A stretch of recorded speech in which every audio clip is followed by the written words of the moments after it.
te un amo, encima te hago otro tema para que no quedarme corto. Soy el puto amo, lo reclamo, exclamo. Luego hago escama a las 8, cosas tengo la fama. Pero va para la tropa, yo ya no me meto y no soy normal. ¿Cómo me puedes decir a esas alturas que me meto yo sidral? O farropa lo que sea, es la odisea. Hace un año no me drogo, lo he conseguido. Y tú ganas y te pitorreas de ellos. No tienes nada de corazón. Eres un hijo de puta del montón. Me gustaría tener mi oraco y mi dineraco. Mi físico y mi polla tan dura. ¿Qué pasa? Me la pones dura, tu abuela sin dentadura. Lo repito porque me gusta. Me encanta cómo la lame. Tu padre se ha traumatizado de ver a tu hermana follándomela. ¿Qué pasa? Mi rapa es rasa.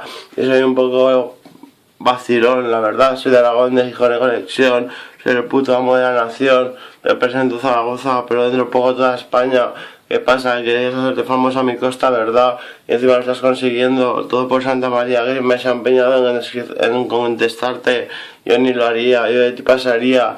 Pero me has dicho que me vas a hacer más temas, así ya te lo pensarás más, rompes que más, enfrentaste, ¿qué más? Eres un hijo de puta mal parido, me cago en tus muertos, tu leche de espada y tu mirada. ¿Qué pasa? Que me la comas, soy el amo, Camilo Migramos, Zaragoza la J, un gran tramo, desmedida técnica del micro, desmedida técnica del micro. El mundo es un lugar seguro, en absoluto, me muevo por la calle falta de cámara de acción, mientras que tú eres lo peor de la nación.